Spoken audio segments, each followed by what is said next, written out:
And we are live. Hey guys, it's Ruben with Stapho. We got a little intro dance here. Just trying to stay positive during these really challenging, uncertain times. But we've got some really interesting topics that we're going to get into here with Stapho. Stapho comes to us from Bulgaria, and they're undergoing a full lockdown over there, just like what America should be doing. So if you are out and about, we recommend that you get your ass home because that's just the best thing that we can all do right now. So some of the topics that we're going to explore right now is number one is how to use LinkedIn as a vehicle during this time, how to create content, how to build your followership, how to fellowship. Is that a word? How to build your following. And then also on how to best practices on working from home. I've been working from home for years. Stapho's been working from home for years. So we have a couple of tricks that we want to kind of share with people. But without further ado, man, Stapho, let's get into it, man. Tell me from your perspective, what is your vision? What is your take on what we're all going through right now? Yeah, so personally, Ruben disappeared, but I'm still here, so I'll just keep talking. So personally, what I believe in is that you should make a really strong distinction between the things that you control and the things that you don't control. So when I look at the corona epidemic, I'm saying, okay, so what do I control? I control if I'm going to use my time properly. I control if I'm going to either make more people infected or less people infected. So I'm going to do what I can and stay in quarantine instead of running around. But I also make sure that I'm just not worrying about the things that I can't control. Can I stop people in the US from sitting in parks? Most likely not. So I'm not going to worry about people in the US doing something like this. But can I have my say and say something useful? Sure, I'll do that. But that's basically how I look at it. I focus on the things that I control, and I try to not have anything to do with the things that I don't control. Right, exactly. I think that's totally true. This is that classic Venn diagram that shows things that we can control, things that we can't control in that center area. And that's the things that we should really focus our time on. So what we can control right now is continuing to build our businesses, to continue to keep ourselves safe, to keep our families safe, and to figure out ways to be creative so that when this thing is over in 6 weeks or 6 months, that we actually are not devastated by it. So there's just a couple of things that I think we should get into right now. From my perspective, I think the first thing is, how do we continue to sell and to drive revenue during this time period? So I'd love to get your take on this, and I have my take. It's something that we actually did specifically with Dub, but Stapho, I'd love to ask you that. How can we make our businesses viable right now? Yeah. So I think there's like a couple of angles, right? So on the one hand, you have the product side of this. Right. So, and that means like, okay, which parts of your service, of your product are going to be extra useful to people right now? So what is it that you can change or highlight about what you're already doing to just serve the current need? Right. And then the second part is, what about your marketing strategy do you need to change? So for me, actually, basically, I didn't have to change anything because I'm a digital service agency selling to people digitally. So for me, it was very little difference. But I have to cut you off right there. But aren't people buying less right now? I mean, we're in a recession. People are disbanded. They're not physically in the same space. They're cutting costs. They're preparing for something. So hasn't that affected your business? Well, so on the product side, that means that we might need to give some discounts or similar, or help the clients to generate leads in a different way. Okay. But the way I generate leads doesn't change because I'm already doing it digitally. So on the product side, for sure, I have to change. Maybe slightly change my marketing. Maybe what I can say is, okay, here's how we can help you generate leads during the recession. But since it was already totally digital and already very much like one-on-one cold outreach, that kind of stuff, I don't really need to change too much on that end. Now, lots of companies, they do most of their lead generation on networking events and sales shows and whatever those things are called, where you do it in real life. Or even worse, if you have like a physical business that requires people to walk through the door. Now, those people, they will need to figure out, okay, what is it that works in real life, and how can we extend that into the digital sphere? So I think Dub can actually play a really strong role in something like this, because what is Dub so good at is helping people have that really strong personal impression of you, even from the first point of contact. So if you're let's say a salesperson, very well equipped at walking up to somebody at a trade show and making a good first impression, well, think to yourself, okay, who is it that I would usually walk up to? How can I find these people on LinkedIn, which would be through Sales Navigator, for example? And then how can I make that same impression? That could be by writing a cold message, but it could also be by using something like DUP to immediately make a good impression. We pivoted our entire business last week. Ooh. Okay, we changed our messaging. The technology is mostly the same, but we realized that everyone is going to be working from home for the foreseeable future. It's going to be a reality. It does not matter if you work at Microsoft, Apple, or if you're a solopreneur. Mm-hmm. You are going to be working at home if you're smart, at least. If you're not smart, you're going to go into the office and probably be the only person there, hopefully, right? So there is no reason to not be able to do everything that you are currently doing from home. I would argue that you can actually be more efficient. Dub is a hybrid company. It's a virtual company, but we also have a physical office. But we haven't been using that physical office just because we've been so connected via digital channels, asynchronous video, synchronous video, real-time chat, project management tools, so on and so forth. So there's a couple of things that I'm noticing right off the bat that people need to be thinking about. Synchronous video is great. This is synchronous video, Zoom, Uber Conference. This is all synchronous video. But people need to be thinking about asynchronous video differently. Now, a lot of people don't understand what asynchronous video is. They think that video is you watch stuff on Facebook or YouTube or Netflix, or you jump into a Zoom call. And these two, I'm seeing all these memes that are jumping around about Zoom and Netflix and all these companies that they're basically saving the planet. Like Disney Plus what a great time to be selling Disney Plus. I subscribed yesterday, right? Because it's video content, asynchronous video content that I can watch on my own time. But what you mentioned, Stapho, which I think is really insightful, is that when you go to someone at a trade show and you provide that first impression, we need to continue to do that exact thing. We need to provide those first impressions. And those first impressions are based on a couple of things. Number one is getting the person to know you, getting them to like you, and then getting them to trust you. And a lot of that happens with personality and with value. Mm-hmm. So we always recommend to people, paid Dub account, free Dub account, it does not matter. Get your value out there, get your personality out there, get your humanism out there, and to continue to build those relationships, because people are still buying right now. They're just buying in a different way. They're buying things that can optimize what they're doing. Business is not going to stop. Stapho, you said it really well. You said that the way in which you're conducting your business is not going to change, but maybe your product is going to change a little bit so that you can kind of, cater to people a little bit more. So from an agency perspective, from a consultancy perspective, what do you recommend that people actually invest in right now? It's gonna depend a lot on the company, of course.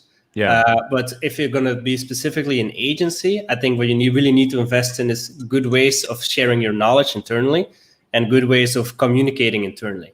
And that doesn't just mean the technology. Like, sure, install Slack. Yeah, well, we've been using Slack for 3 years, and I could tell you how we use it now has nothing to do with how we used it in the beginning.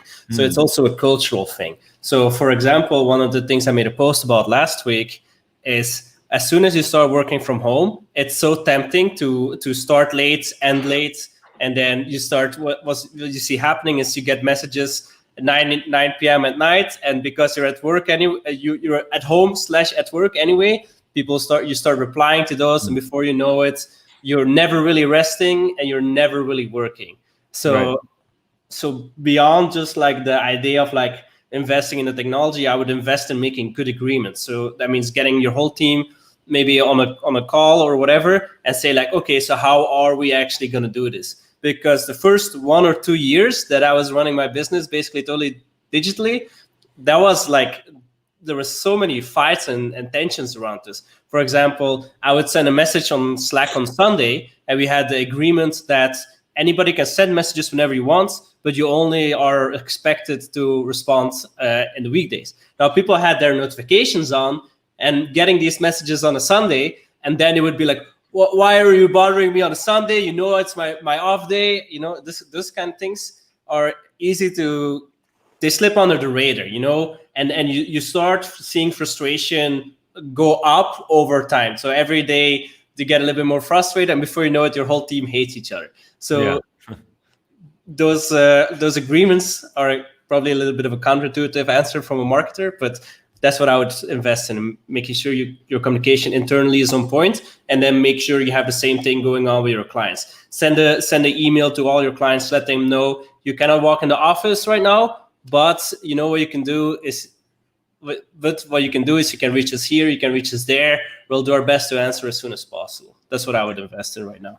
That is key. Personalization, connections, holding on to the clients that you have, empowering them, figuring out ways, working with them so that they can pivot their business, adjust their business to specifically respond to market needs right now, demands. Yeah. That's the most important thing. You mentioned Slack, and you mentioned that you've been using it for a number of years. Slack is definitely one of the tools that we use, and we are power Slack users. So I wanted to just take a quick minute here to, hey, Jason, what's up? Thanks so much for joining. Really appreciate that. Hey, Orlando, thanks for joining. Thanks for the comments. If you guys have questions, comments, just throw them in the comments below on any channel that you're on. We will get them. We will respond to them in real time. Some of the things that I'd love to know from folks is, what are some of the things that you're doing from a business perspective, from a marketing perspective, from a lead gen perspective, and then also what tools are you using right now to streamline your process, to continue to build those relationships, convey ideas, and to not stop business while we're all home-based and going through this very awkward time.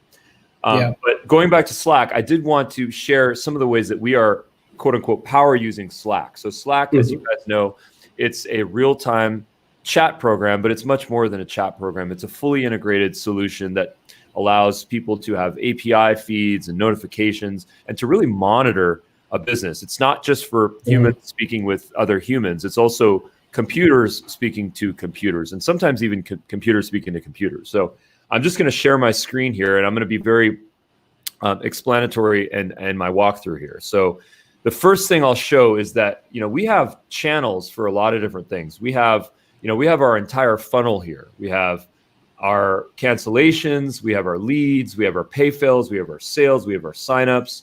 We have specific clients. Nice. Yeah, we have specific clients that we're doing here. Anytime someone, for example, signs up to Dub, we get a real-time ping, so without sharing too much confidential information here, we will get a real-time ping. So every couple of minutes, someone is signing up for Dub, and then we're going to get that real-time notification. Now, there's something specifically that I wanted to show everyone that we're doing right now, which I'm pretty proud of. And I think that it's the essence of this is really about sharpening the pencil during this time and being more personalized. Stapho, you mentioned reaching out to clients, being more human, being more kind of connected like that. So this is just a quick idea of something that we came up with. So this here is an animated GIF with Shannon's name mistyped here, which is hilarious. So his name has two N's. Sorry, Shannon, if you're listening to this. So this is an animated GIF here where we have a default graphic here, which Shannon created with Adobe After Effects. And it just looks like this. Okay, so it says, welcome to Dub. And then it has an animated GIF here that shows the Dub platform. This is the mobile app and the schedule integration, calls to action, all the cool stuff on Dub. But it does not have any personalization text on top. So there's no hello first name. So what we're doing is, our Kate, who runs a part of our customer service, specifically onboarding, what she does is she goes in there and she actually adds a person's name, and she uses Giphy for this. So she uploads the GIF, and she uses, or I should say Jiffy for this. So she uses Giphy, that's Giphy.com with a Y. And then she adds a little bit of personalization text.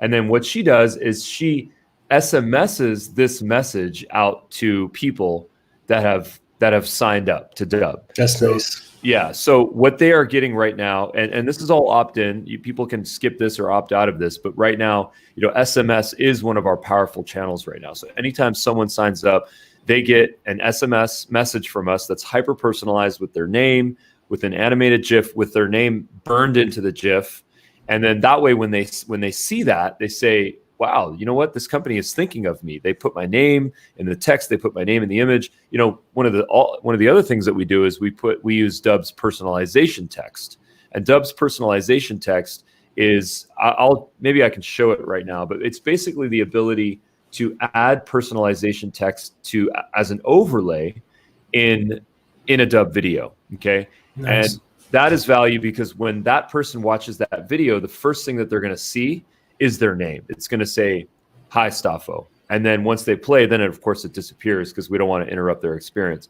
But that level of personalization text, we do that constantly through all of our channels. So in this case, we do it on SMS. So, one of the things that I'd love to learn from you, Stapho, is as a power LinkedIn user, as someone that's running an agency that's very remote, what are some ways that we can add personalization, that we can really show that we're thinking about our clients and we're connected to them?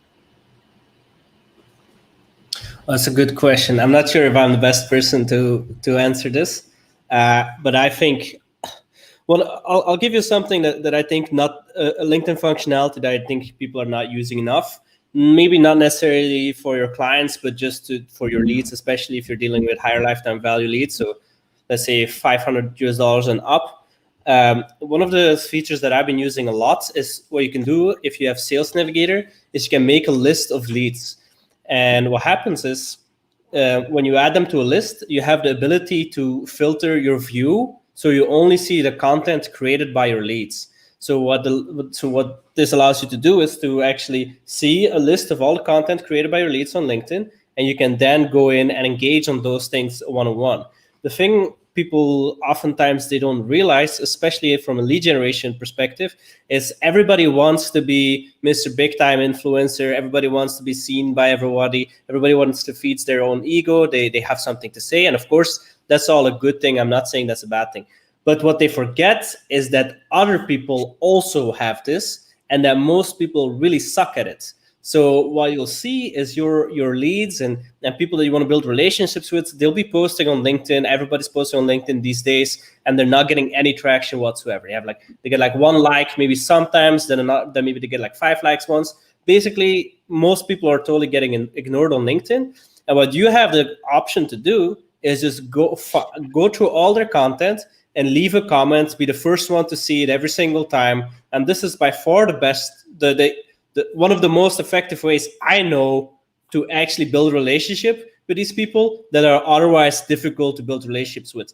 There's so many CEOs of really sizable companies. I mean, like SMEs still, but like people that are, like high value individuals that could be great B2B leads that are just posting and there's no engagement there whatsoever. Those people, they get bombarded with DMs all the time. I'm sure you get many cold messages every week, every day that you usually ignore because they're kind of shitty a lot of the time. Yeah. But when you see somebody comment on the 5-6 posts in a row and actually has something to say, it makes you so much more likely to actually remember them and to build relationships with them. So that would be one way I would say is a good way of being more human and more personalized in your lead generation efforts. And then you could just as well do the same thing with your current clients, save them in lead lists, and then just use the LinkedIn Sales Navigator function to comment on their stuff. Conversations.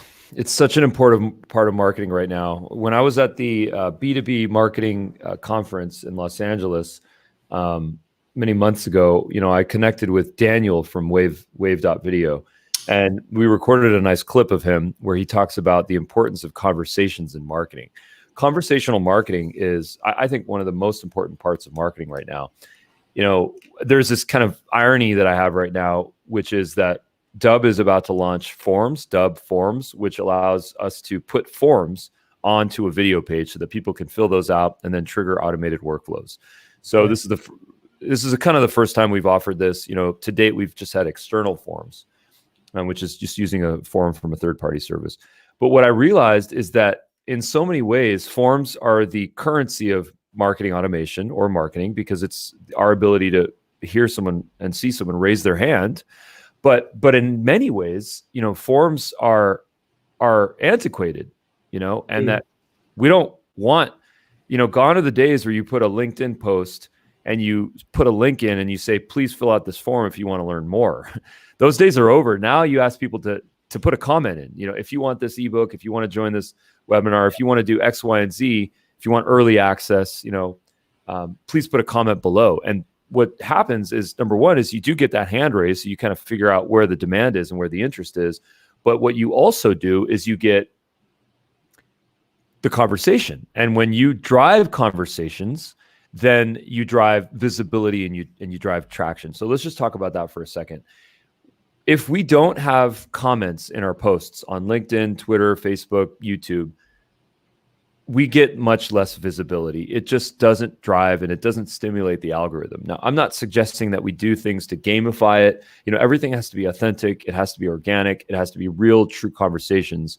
But if you're not driving those conversations, then you're sort of missing out. So in the spirit of practicing what we preach here, I'd love to see some comments from the viewers right now on what you think about what we're talking about. We're talking about remote work.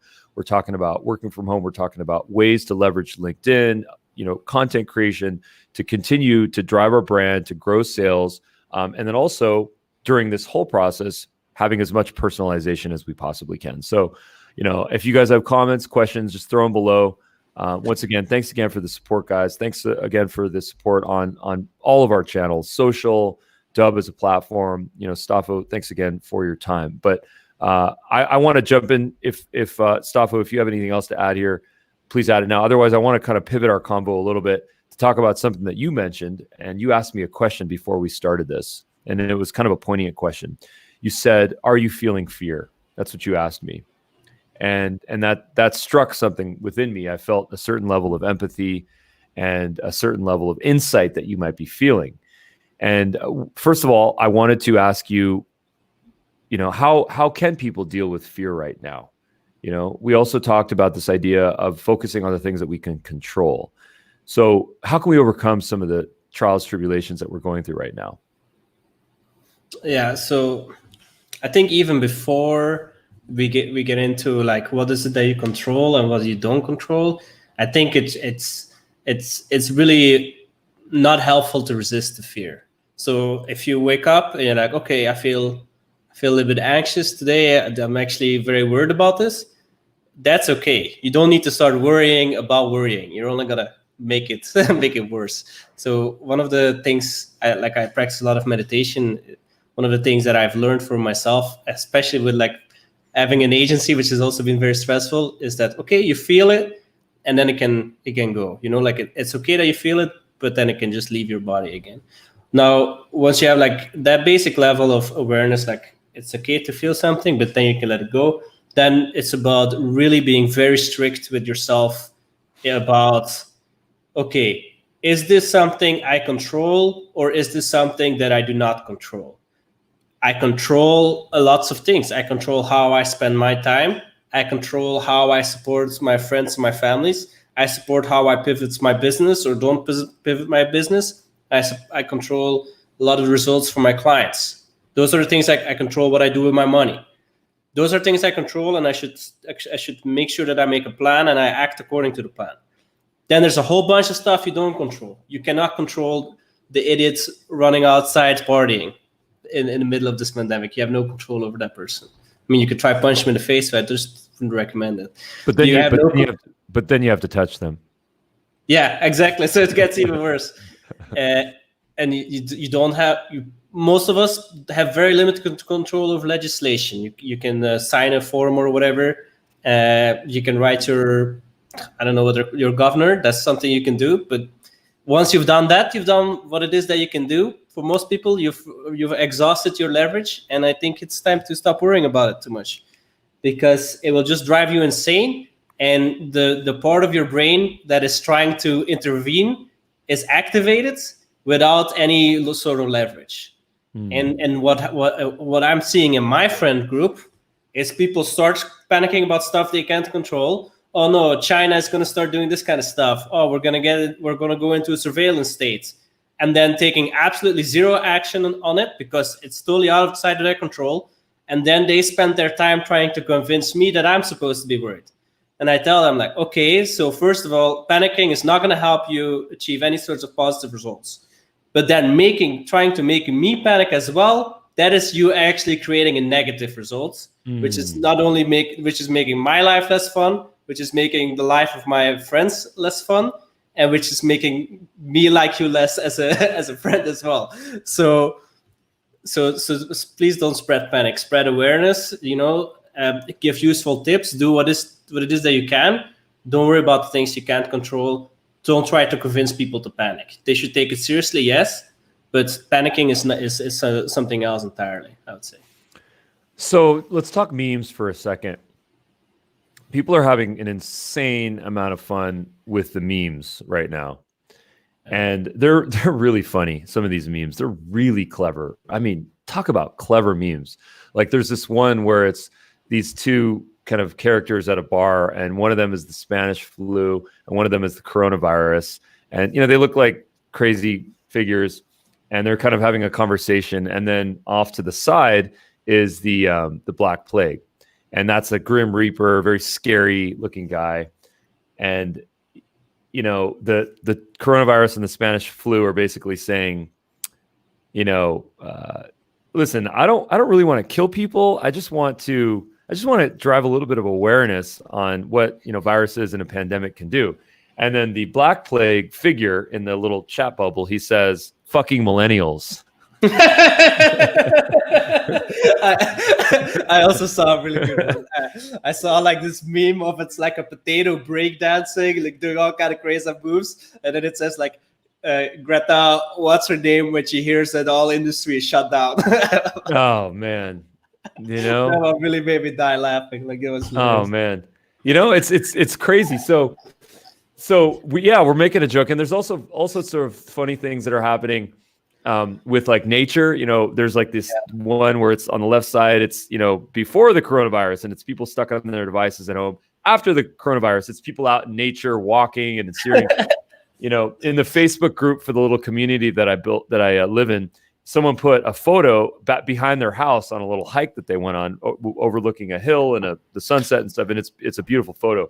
So they put that photo in the group, and they said, "This is what it looks like up in the hills behind our homes." And everyone, that post went micro-viral because people are like, "Wow, it's nature." And, it's kind of telling that people are forced to realize and to appreciate the simple things in life right now, which is nature and hiking and stuff like that. But it's just absolutely sad. And I think that our existence, planet Earth, civilization as we know it, is going to fundamentally change in terms of appreciation. You mentioned meditation. I want to get into that in a second. But in terms of appreciation, respect for the planet, respect for the earth, being able to figure out ways to be more efficient with our times, being closer, more unified, more of that unified field of consciousness that we have with one another. These are things that I think are about to explode in a positive way, after this whole thing kind of dies out, literally. So you mentioned meditation. Talk to me about your practice a little bit. I'd love to learn about how you're using mindfulness and really connecting yourself through that tertiary state. Yeah. So I wouldn't say I'm like a meditation expert, but I've been practicing for a few years. My girlfriend, she did a Vipassana retreat, which I think is a really good thing for many people to do. When she came back from the Vipassana, she was really a changed person.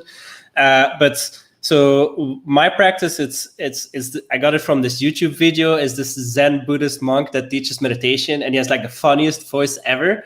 It basically goes: first you feel the air around you, then you pay attention to the sounds, then you pay attention to the smell, then you basically imagine the room around yourself, and you walk through your house, and then you float into space and try to see the earth, and then you focus on your body sensations. Basically, the whole thing, what it really does, this one I like to practice, is it locks you very powerfully into the moment and into your point in space. So you're really like like for example, now I'm in my living room, but do I really feel like I'm in my living room? No, I feel like I'm more connected with you, even though you're on the other side of the planet. But when you're doing it, you're really like, okay, I'm in my room and I'm sitting here and I'm literally doing nothing, and you start seeing thoughts pop up from your brain, and wherever those thoughts actually come from is a really fun conversation you can have as well. But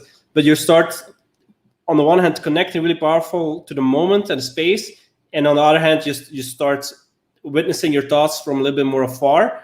And what this does in day-to-day life is, it's like, okay, now I notice that I'm feeling angry, I notice that I'm feeling anxious, I notice that I'm feeling sad, but it's not, you don't buy into it, like you're not like, oh, this means that everything's bad. No, this means that the program in my brain that wants to promote anxiety is activated, and then I kind of like pat myself, hey, little Stapho, like it's okay, you're a little bit sad right now, but it's just a program that's activated and it will pass. So yeah, my practice is very simple, but very valuable, I would say. Yeah, Vipassana is that idea of insight. We have our third eye here, just to get a little bit spiritual. Sometimes people get a little bit intimidated by this topic because they feel like meditation is something for hippies or people that live up in the hills and put white charcoal on their faces. But in fact, it's not. Meditation is just a simple way of being mindful, being connected, being unified to every single entity in our cosmos. That's really what meditation is, at least to me. And it's something that I definitely practice. I've gone through a couple of different things. I've gone through the Transcendental Meditation program, which I think is positive. There's a fee for that, so I caution people about that because should we have to pay for meditation? I don't know. And then the second one was actually similar to the Zen techniques which you mentioned, which is a very visual. It's a very visual form of meditation. And I think what's really interesting about what you mentioned is that it's about self-love, but it's about self-awareness.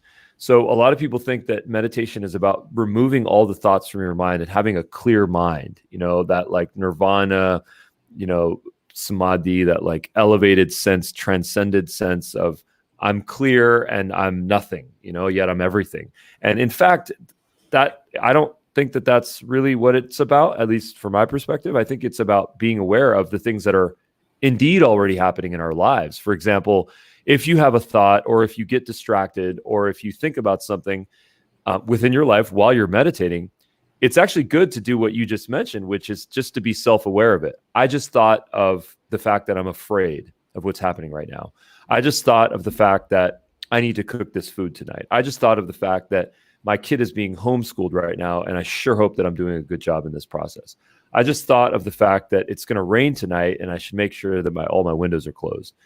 Those things are good thoughts. And the second that we start to let those thoughts break our meditation and actually make us disengage from it, that's when we lose the value of meditation. What is the value of meditation?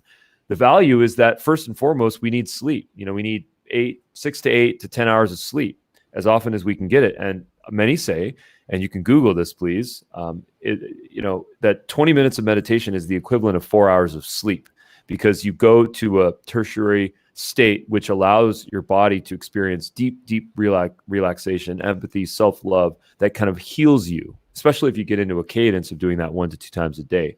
So I always recommend that to people. It's amazing that you brought that up. That's awesome. Why don't more people meditate, Stapho? I think it's hard. And it's a hard habit to start for a lot of people, or they perceive it as hard. They might be afraid to be judged as well. And when they sit there, they might be like, okay, did I really set the clock or not?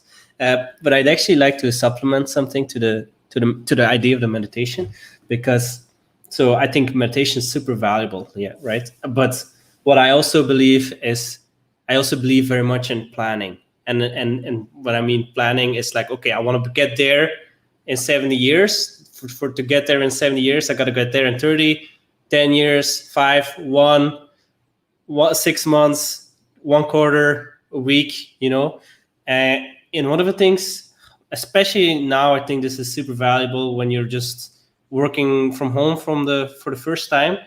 what I think people should really do to supplement the meditation is to write down, and I do this every single morning, is what are the outcomes I want from my day. So not what do I want to do, in my opinion, basically useless, but which results do I want to achieve today. And then when you've done your 1 to 5 results, give yourself the permission to tune out. Because what happens is, because meditation, for me, a really big part of it is allowing my mind to be calm so that it can be effective. But if you get into this loop where you believe that in order to be calm, you need to actually have done a specific amount of things, that in my mind is a trap, because you're always going to have more things to do. But if you tell yourself in the morning, like, I want to achieve this, I want to achieve this, I want to achieve this, and when you've done those things, you're done. And that allows you to rest better at night, in my opinion, and then that allows you to be more effective on the next day, and you create a positive loop of reinforcements. And for the reason I bring this up is, for me, the meditation by itself wasn't enough, because I would still get very caught up in, I got to do X, Y, and Z. But now that I'm just like, okay, for example, this morning, what did I want? I wanted to make a good impression on my calls. So this one, and also, have effective calls. So this call with you, as well as my call with my team. I wanted to create a new way of redistributing my content, which has led to 10 times more downloads today than usual. And I wanted to work on the LinkedIn course that I'm working on. So I've done those 3 things now, and those are the results that I wanted to achieve. But I also want to spend time with my girlfriend. So now I'm going to work on the 4th result, which is spend time with my girlfriend after this. And I really believe that this is a very valuable supplement to the meditation if your goal is to have a clearer mind. Yeah. So what you're talking about really is that balance. It's about, it's mind, body, spirit, but it's much more granular about that. It's about our personal relationships. It's about our health. It's about our business. It's about, overall sort of self-love, contentment, having that kind of full stack of balance, really. And I think a lot of that comes from self-love. And one of the things that I've realized during this process and meeting with so many people and hearing their stories is that one of the things I think that happens a lot is that people lack self-love. And we've all gone through this, every single one of us. We lack that self-love. And as a result, we lack that confidence. And then as a result of that lack of confidence, we're not able to kind of be our best self and fulfill our full potentials. And I think one of the biggest things to understand about that, which I think actually Violet Rainwater talks about a lot, you guys can check her out on LinkedIn, is that she talks about childhood trauma, in fact, where a lot of the reasons why we have problems in our life is from childhood trauma. Things that we've endured, whether it's, going to, Catholic school where you didn't really fit in, and it wasn't until college where you actually started to spread your wings, or whether it's going through something with family, friends, being bullied, who knows what the real story is. But addressing that, I think, is really important. And I think the second thing is also, it's not trying to figure out vehicles to hide it. One of the things that happens in recessions is that people drink a lot, they do a lot more drugs. Escapism, they want to escape from their problems.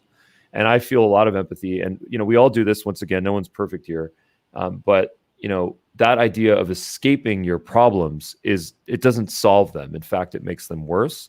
It's important to address those head on and to figure out what that demon is that's actually causing that, and that pain and that lack of self-love. So, a couple of interesting topics here that I think really are going to help us during this time process here. But at the same time, speaking of balance, meditation is good, planning is good, content is good, self-love is good, but we're in a little bit of a recession right now.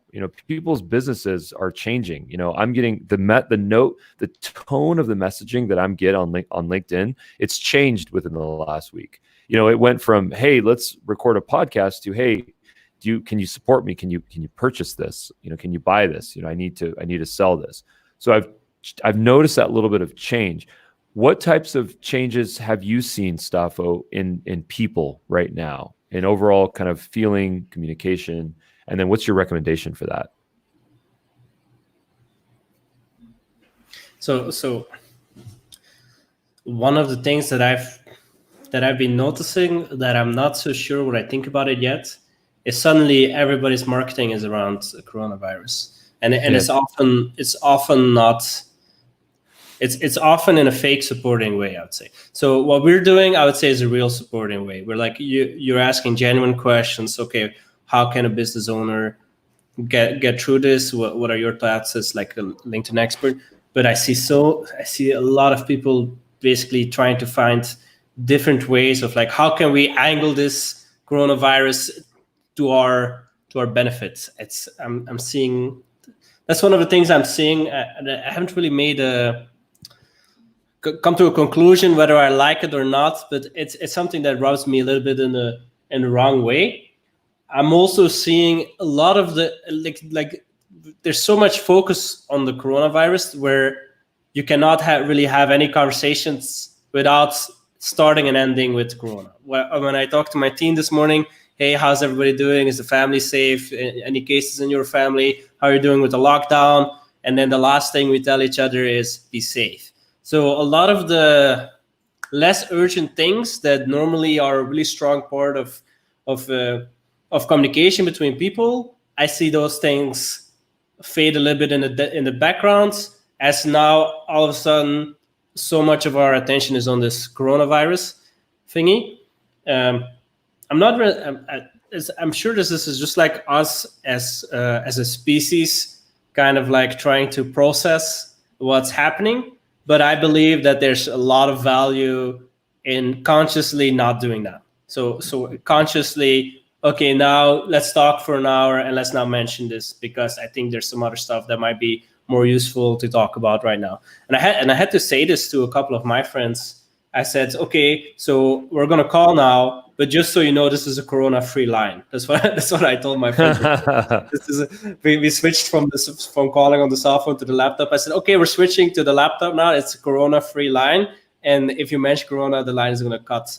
And in my opinion, it leads to a good conversation, because nobody's really asking like those questions that you're normally asking, or not talking about the things that you're normally talking about, or at least that's what I'm noticing. And I think helping guide each other to remember, like, okay, this is what normal life is like. I think that's very valuable, in my opinion. Right. You know what I'm feeling though a little bit is I'm feeling this idea where if I see a social post that's salesy, and it's not necessarily mentioning something about, I agree with what you're saying. Let me start with that. I agree with that. Not marketers should not exploit this idea right now and figure out, oh, we need to come up with campaigns left and right. But at the same time, there is a change in demand and a desperate need for empathy, I think, to address the concerns that we're all feeling. But sometimes I do feel some types of posts where it's overly salesy, and there's kind of no mention of the state of the union, and I feel like those are a little bit tone deaf.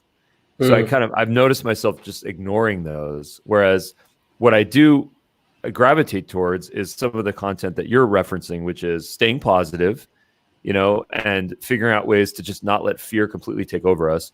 But then also on the flip side, something that's specifically empathetic or value providing for the state of the union right now. So I've kind of noticed some changes in my consumption of content for sure. It's a really good point about the tonality, about being tone deaf. Yeah. I think it's about, okay, so it's a good thing to show, like, hey, I'm human too. We're in this, as a brand or as a person, doesn't matter, to show like, hey, we're all in this together, and then still kind of like, go about your way of what you would usually be doing. For example, today I made a post like announcing one of my latest podcast episodes, and then in the end I put like, well, who are you kidding? You're not going anywhere anyway, so you might as well check out the podcast. Yeah. And, I mean, everybody's in lockdown, so it's like, okay, I understand the kind of situation that we're in, but like I still have something to share, and I would enjoy it if you guys would listen to my podcast or whatever it is that you're sharing in the moment, right? Well, there was about a year ago, I found myself where a lot of what I was producing was not seen as high quality. And I received a lot of criticism because, I would do Zoom calls like this or live recorded calls like this. We're using StreamYard right now. and the quality is not amazing. You know, there's a little crackling, you know, there's compression on it, you know, recording videos with my phone, and sometimes, you know, doing the handheld shaky thing, you know, and it was a different type of mindset. And I just disagreed with that fundamentally, because for me, it's about, you know, real authentic storytelling at that moment. It's not about going back to a production situation and then putting lipstick on it and then repurposing it and putting it back on there. That's not what it's about. It's about getting stuff out there as quickly as possible when it's relevant. And one of the interesting things about what's happening right now is that the quality of content is going to go down in so many ways and up in so many ways. Down, it's going to go because people are not going to, I don't know if you've seen any, of course you have, all the late night shows with all the personalities, the broadcasters, you know, the people that are kind of running shows, you know, the people that are doing podcasts. No one is physically meeting. They're doing stuff from home. They're holding their iPhone. They're holding their Android. They're getting their spouse to hold the mic and hold the camera. And the quality of stuff is going to degrade, but we're going to stop caring about that, because we're going to say, now we actually want to consume content which is in real time, relevant, empathetic, real, authentic, human, and on whatever device we want. So I think it's one of the kind of very random byproducts of this whole thing, where now we're not going to care as much about the polish of our content. We just want the core information. I think it's what you said is very interesting. I agree with it. But one thing that sprung to mind for me is how you're talking about a few years back, people were complaining about the quality. And I think at the time, probably it made a lot of sense for you to show like a little bit lower quality content. I mean, in terms of polishness, I don't mean in terms of like the contents of it. And now you're like a successful business owner. I don't know much about your history, but I know now for sure see you as somebody who's very successful. And now that's also represented in the way you present yourself online. Like, you know, like we're talking, we both have good microphones, we have good webcams. We're like showing comments on the screen and all that kind of stuff. I really enjoy seeing that, like how people, when they go through their journey as an entrepreneur and simultaneously they go through their journey as a content creator. For example, I can really tell that you have your own style of running the show and your own style of engaging with the audience and your own style of engaging with me. And it's a pleasure to be in a show like this with somebody who's really kind of like figured out their own style. And all of those people just starting with their content creation now, and they some of them will figure out that they actually enjoy it, and then over time they will increase the quality of their content and they will change their style to more represent them. And it's I would see that as the birth of beautiful new content creators. That's how I would look at it.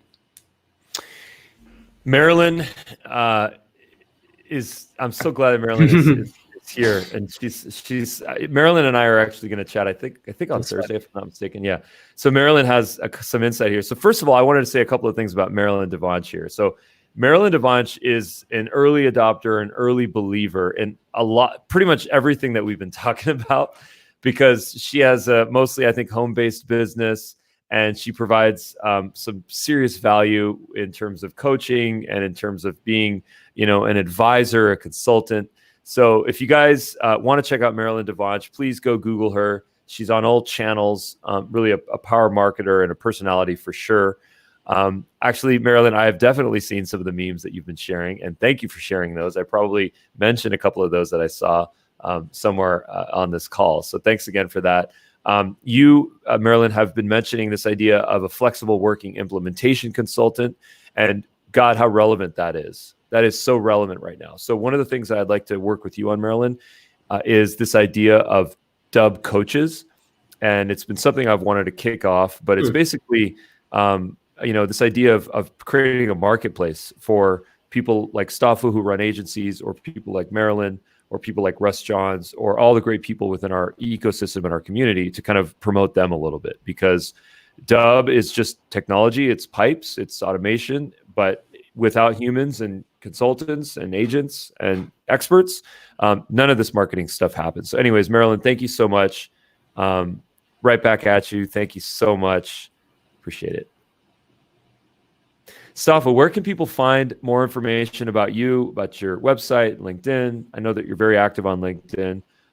You have an agency. Talk to us. Give us some social channels and some URLs, please.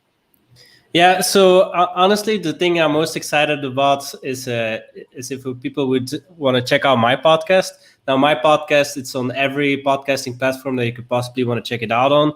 It's the TMF Picnic, and the URL, I can just read it off for you. It's pod.co/picnic-tmf. And I'm always super excited to help anybody. So if you reach out to me on my LinkedIn, I will for sure be very excited to hear from you. Send me a little dub, that would be dope. And also I have a Facebook group called The Marketing Family, where we're really very supportive of each other on how we do marketing. And it's also a place for us to kind of like discuss the things that we're talking about in my podcast, which are very similar to the things that we talked about today. So I'm really not here to sell anything. I'm absolutely not interested in that today. But if anybody would check out my podcast and just give me some feedback on how I present and what I can improve, that would really mean a lot to me. Okay, cool. And then I got, if you can, Stapho, please go to the Facebook page and also YouTube, and then please put the link in. I wasn't able to collect that really quickly. Marilyn, thanks so much for this comment. Great idea regarding dub coaches. Let's do it. Let's talk, I think, this week. So we'll get that launched. Stapho, thank you so much. You guys, Stapho's Facebook group is called the Marketing Family. So people can go to Facebook and type the Marketing Family within specifically Facebook groups, and then you can create that. Guys, if you don't have a Facebook group, just create one. Okay, it's 10x of what you get on Facebook. Facebook is made for viral videos, which are mostly questionable, and Facebook groups, which are awesome. So do that. And then also Stapho has a podcast, which I'm going to put the link up to in just a heartbeat here. And actually, Stapho, could you just mention what the name of your podcast is, please? The TMF Picnic. So TMF Picnic, exactly like this. And what we do is we interview top performers. And what I do a little bit differently is, well, first of all, I'm not super serious, so it's a little bit funny. But also what I try to do is I've tried to figure out what are the fundamental insights that people had that allowed them to go from, let's say, regular to being very successful. It's a lot about marketing, entrepreneurship, and that kind of stuff. So, for example, I'd love to have you on. And I think one of the things that we would talk about is how you figured out how a first impression of a video is super important, how you've understood conversational marketing in a different way from anybody else. And so we explore these insights, and then we figure out how can we take those ideas and make them practical as well. Amazing. Stapho, thank you so much for your time. Really appreciate it. Really appreciate the insight here. Let's stop worrying about worrying. Let's stay positive. Let's figure out ways to leverage content, to build relationships, to show empathy, share our human, real, authentic stories, and to just keep on carrying on. Awesome.